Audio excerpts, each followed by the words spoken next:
हाल के 3 दिवसीय दौरे पर पीएम मोदी फ्रांस गए थे और फ्रांस के बाद पीएम मोदी अमेरिका भी गए जहां ट्रंप से बात की। लेकिन क्योंकि फ्रांस भारत का रणनीतिक साझेदार है और वहां से राफेल विमान भी मिला है, तो जब फ्रांस दौरे पर पीएम मोदी गए और वहां के राष्ट्रपति इमैनुअल मैक्रोन से बातचीत की, तो फ्रांस का दौरा पीएम मोदी के लिए किस लिहाज से भारत के लिए मायने रखता है, इस पर लाइव तक ने फॉरेन एक्सपर्ट संजीव श्रीवास्तव के साथ बातचीत की। आइए सुनते हैं ये पूरी बातचीत। देखिए, भारत के प्रधानमंत्री श्री नरेंद्र मोदी का फ्रांस का ये जो दौरा था, 3 दिनों की ये विजिट थी, ये बेहद महत्वपूर्ण रही। और इस विजिट के दौरान भारत के प्रधानमंत्री श्री नरेंद्र मोदी और फ्रांस के राष्ट्रपति इमैनुअल मैक्रोन ने फ्रांस में आयोजित आर्टिफिशियल इंटेलिजेंस समिट को को चेयर भी किया। और प्रधानमंत्री श्री नरेंद्र मोदी ने वहाँ पर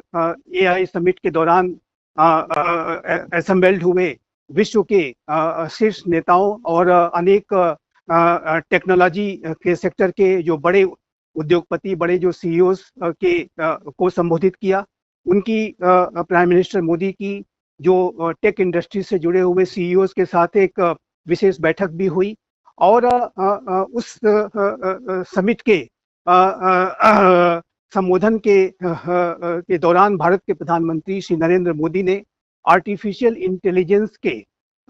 विवेकपूर्ण इस्तेमाल के संदर्भ में अपने विचार रखे। और प्राइम मिनिस्टर श्री नरेंद्र मोदी ने ये स्पष्ट रूप से कहा कि आर्टिफिशियल इंटेलिजेंस विश्व समुदाय के लिए एक बड़ी संभावनाएं लेकर के आया है। और इस तरीके की संभावनाओं को किस तरीके से हार्नेस किया जाए ताकि जो मानवता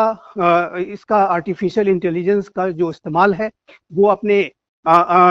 विकास के लिए, अपनी संपन्नता के लिए अधिक से अधिक कर पाए। साथ ही साथ प्राइम मिनिस्टर श्री नरेंद्र मोदी ने आर्टिफिशियल इंटेलिजेंस से जुड़े हुए कंसर्न्स को भी शेयर किया। और उन्होंने कहा कि यदि इस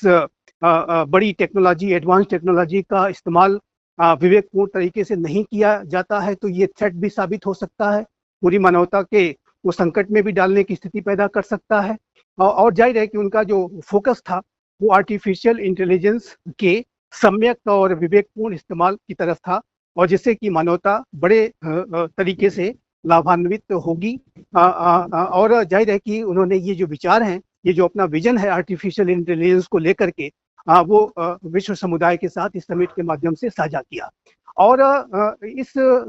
समिट के बाद भारत और फ्रांस के जो द्विपक्षीय संबंधों के संदर्भ में भी अनेकों महत्वपूर्ण डेवलपमेंट हुए। और जाहिर है कि फ्रांस के राष्ट्रपति इमैनुअल मैक्रोन की भारत के प्रधानमंत्री श्री नरेंद्र मोदी के साथ एक गहरी मित्रता है। और ये जो मित्रता इस रूप में इस यात्रा के दौरान दिखी कि जब भारत के प्रधानमंत्री श्री नरेंद्र मोदी पेरिस से मार्सेल्स जा रहे थे, तो उस दौरान उन्होंने फ्रांस के राष्ट्रपति इमैनुअल मैक्रोन के साथ फ्रेंच प्रेसिडेंशियल जो एयरक्राफ्ट है उसमें उनके साथ ट्रेवल किया। और दोनों नेताओं ने इस पूरे पेरिस से मार्सेल्स की बीच की जो यात्रा थी उस दौरान जाहिर है कि अनेक विषयों पर चर्चा की, और जिसके के बारे में भारत के विदेश सचिव श्री विक्रम मिस्री के द्वारा विस्तार से बताया भी गया। और भारत के विदेश सचिव श्री विक्रम मिस्री ने ये बताया कि जो फ्रांस के द्वारा ये जेस्चर दिखाया गया कि भारत के प्रधानमंत्री श्री नरेंद्र मोदी को फ्रांस के राष्ट्रपति ने अपने विशेष विमान में साथ यात्रा करने का जो न्योता दिया, ये एक असाधारण जेस्चर था, ये एक एक्सेप्शनल जेस्चर था, जो कि इस बात को दर्शाता है कि भारत के प्रधानमंत्री श्री नरेंद्र मोदी की इमैनुअल मैक्रोन के साथ कितनी गहरी मित्रता है, कितनी गहरी समझदारी है, जो कि उनके बात व्यवहार में, जो उनके बॉडी लैंग्वेजेस में जिस तरीके से वो एक दूसरे के साथ मिलते हैं, वो सब कुछ उसमें रिफ्लेक्ट हो रहा था। और जाहिर है कि भारत के प्रधानमंत्री श्री नरेंद्र मोदी की ये फ्रांस की 6ठी यात्रा थी। और इस यात्रा के दौरान दोनों देशों के बीच में अनेक सेक्टर्स में जो अपार संभावनाएं हैं उसके संदर्भ में बात हुई है। लेकिन विशेष रूप से जो डिफेंस का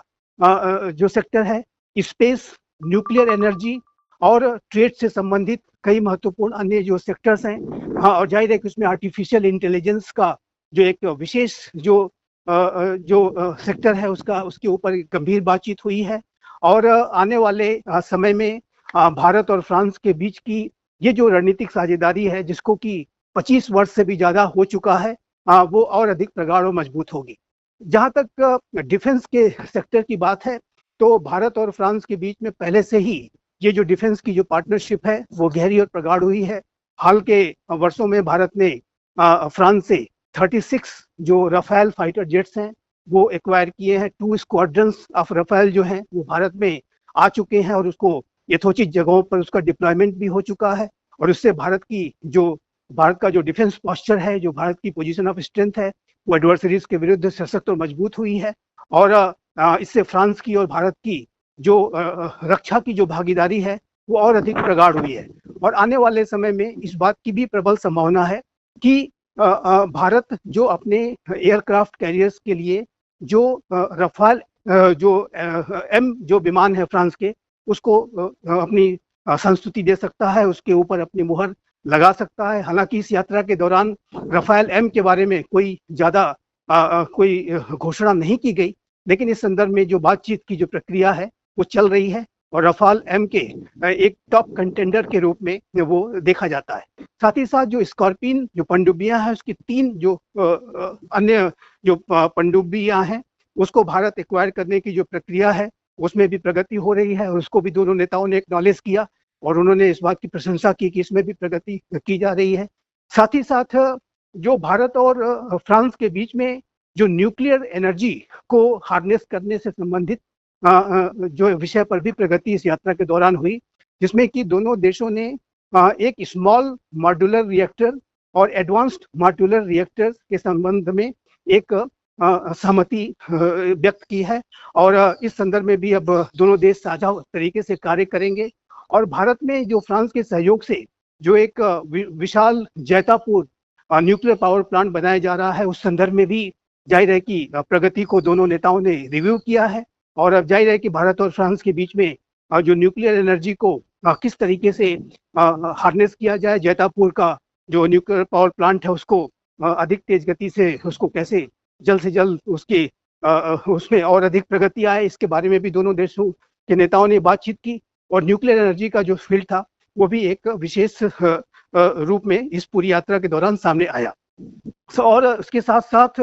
जो भारत और फ्रांस के बीच में जो स्पेस के सेक्टर का कोऑपरेशन है, उसके बारे में भी दोनों नेताओं ने चर्चा की है। और जाहिर है कि फ्रांस और भारत के बीच की जो एक रणनीतिक साझेदारी है, वो इस यात्रा के बाद निसंदेह सशक्त और मजबूत हुई है। और भारत और फ्रांस की जो ये रणनीतिक साझेदारी है, अगर इसके संदर्भ में इसके महत्व के बारे में मैं कहूँ, तो ये जो साझेदारी है एक स्पेशल रिलेशनशिप है। और ये जो रिलेशनशिप है, वो हमारे साझा लोकतांत्रिक मूल्यों, साझा हितों, साझा अवसरों, साझा चुनौतियों पर आधारित तो है ही, लेकिन भारत और फ्रांस के बीच के संबंधों में एक विशिष्ट बात ये भी है कि भारत अपनी विदेश नीति, रक्षा नीति, आर्थिक नीति के संचालन में स्ट्रेटेजिक ऑटोनॉमी को एक्सरसाइज करता है, पूरी तरीके से एक्सरसाइज करता है। और फ्रांस भी अपनी विदेश नीति के संचालन में, अपनी रक्षा नीति के संचालन में स्ट्रेटेजिक ऑटोनॉमी को एक्सरसाइज करने का प्रयास करता है।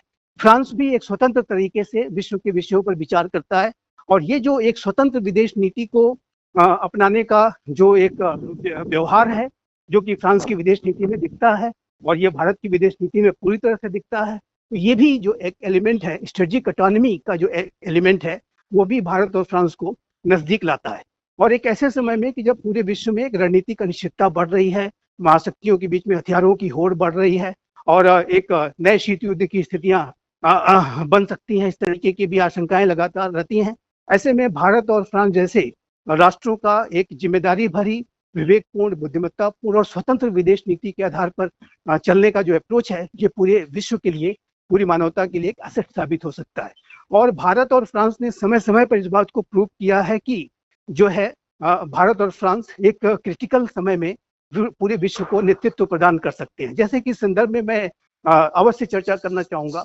जब पिछले राष्ट्रपति ट्रंप के कार्यकाल के दौरान अमेरिका पेरिस क्लाइमेट डील से बाहर आ गया था, तो भारत और फ्रांस ने और प्राइम मिनिस्टर श्री नरेंद्र मोदी और फ्रेंच प्रेसिडेंट इमैनुअल मैक्रोन ने क्लाइमेट चेंज की फाइट के संदर्भ में पूरे विश्व को नेतृत्व प्रदान किया था। और इंटरनेशनल सोलर अलायंस के जो इनिशिएटिव को तेज गति से आगे बढ़ाया गया था। और अब फिर से जब डोनाल्ड ट्रंप सत्ता में आए हैं और उन्होंने एक बार फिर से ये घोषणा की है कि अमेरिका पेरिस क्लाइमेट डील से बाहर आ रहा है, तो ऐसे में एक बार फिर से भारत और फ्रांस के बीच में जो क्लाइमेट चेंज की फाइट के संबंधित जो भागीदारी है वो और अधिक बढ़ सकती है। हालांकि इस संदर्भ में इस यात्रा के दौरान कोई बड़े विचार नहीं रखे गए, क्योंकि अमेरिका अभी इस पेरिस क्लाइमेट डील से बाहर आने की प्रक्रिया उसने शुरू की है, एक एग्जीक्यूटिव ऑर्डर साइन किया है। लेकिन जब एक फॉर्मली अमेरिका एक बार अपने आप को पूरी तरह से विड्रॉ करता है, तो मेरा ऐसा मानना है कि भारत और फ्रांस इस क्लाइमेट चेंज के संदर्भ में भी एक बार फिर से अपनी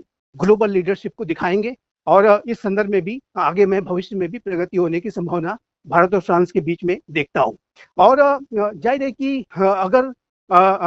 फ्रांस और भारत के संबंधों का इंडो पैसिफिक रीजन के संदर्भ में अगर महत्व देखें, तो ये भी बहुत ही विशिष्ट है, क्योंकि फ्रांस की अपनी एक इंडो पैसिफिक स्ट्रेटजी है और Bharat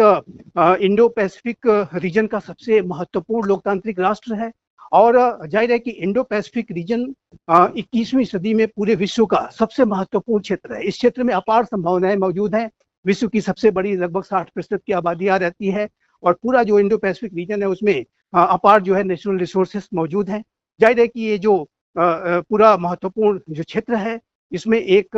democratic rules based order बने रहना चाहिए। Freedom of navigation, freedom of over flight, unimpeded commerce सभी को वहाँ पर सुनिश्चित होना चाहिए। और फ्रांस भी इस इंडो पैसिफिक रीजन की महत्ता को समझता है और इंडो पैसिफिक रीजन में अपने आप को एंगेज करके वहाँ पर निवेश करके वो अपने लिए भी अपार संभावनाओं को तलाशता है। और ऐसे में इंडो पैसिफिक रीजन के जो रूल्स बेस्ड ऑर्डर को बनाए रखने की जिम्मेदारी फ्रांस समझता है। भारत भी इस जिम्मेदारी को समझता है, लेकिन इस रूल्स बेस्ड ऑर्डर को जिस तरीके से चाइना के द्वारा खतरे पैदा किए जाते हैं और जाहिर है कि अनेक तरीके की जो चुनौतियां हैं इस पूरे क्षेत्र में, उसको डील करने में भी भारत और फ्रांस गहरा कोलैबोरेशन करेंगे। भारत और फ्रांस की जो इंडो पैसिफिक रीजन को लेकर के जो भागीदारी है वो और अधिक बढ़ने जा रही है और इस संदर्भ में भी दोनों नेताओं के बीच में बातचीत हुई है। और जाहिर है कि जब दोनों नेता मिले तो उन्होंने अनेक वैश्विक मुद्दों पर भी चर्चा की है। और जाहिर है कि भारत और फ्रांस विश्व में शांति, सुरक्षा, स्थिरता और संपन्नता को कैसे अधिक से अधिक जो है हासिल किया जाए और पूरे विश्व के वातावरण को कैसे बेहतर बनाया जाए, इस संदर्भ में दोनों नेताओं के विचारों में बहुत समानता है। दोनों में विचारधारात्मक जो है समानता है और ये बात उनके पूरे बॉडी लैंग्वेज में, उनके पूरे बात व्यवहार में दिखती है। और जो एक गहरी केमिस्ट्री प्राइम मिनिस्टर मोदी और प्रेसिडेंट मैक्रोन के बीच की है, उसने भारत और फ्रांस के संबंधों को अनप्रेसिडेंटेड हाइट्स पर वो लेके गए हैं। जैसा कि विदेश सचिव श्री विक्रम मिश्री ने कहा है कि अभी तक ये जो भारत की और फ्रांस की जो रिलेशनशिप है वो लिटरली जो है वो बहुत ही ऊंचे और सबसे उच्चतम स्तर पर वर्तमान समय में दिखाई देती है। और जिस तरीके की विदाई जिन्होंने भारत के प्रधानमंत्री को व्यक्तिगत रूप से फ्रांस के राष्ट्रपति ने जो है एयरपोर्ट पर दी है, उससे जाहिर है कि उनके बीच की जो गहरी मित्रता वो फिर से एक बार रिफ्लेक्ट हुई। और मेरा ऐसा मानना है कि भारत और फ्रांस की जो रणनीतिक साझेदारी है इस यात्रा के बाद बहुत सशक्त और मजबूत हुई है और आने वाले समय में भारत और फ्रांस के बीच में चाहे वो रक्षा के क्षेत्र का सहयोग हो या न्यूक्लियर एनर्जी से संबंधित कोऑपरेशन हो या स्पेस और एडवांस टेक्नोलॉजीज आईटी के सेक्टर का कोऑपरेशन हो, सभी में मैं बड़ी संभावनाएं, बड़ी सफलताएं देखता हूं। और ये जो भारत और फ्रांस की एक जो विशिष्ट साझेदारी है, जो स्पेशल स्ट्रेटेजिक पार्टनरशिप है, ये पूरे विश्व के लिए भी एक शुभ संकेत है। और यदि विश्व में आने वाले समय में बड़ी जो रणनीतिक अनिश्चितता बढ़ती है, तो भारत और फ्रांस की जो एक जिम्मेदार लीडरशिप है, एक स्वतंत्र विदेश नीति को रखने वाली जो लीडरशिप है, वो किसी भी चुनौती को, किसी भी वैश्विक चुनौती को डील करने की दिशा में एक महत्वपूर्ण भूमिका निभाएगी, ये स्पष्ट रूप से दिखाई देता है।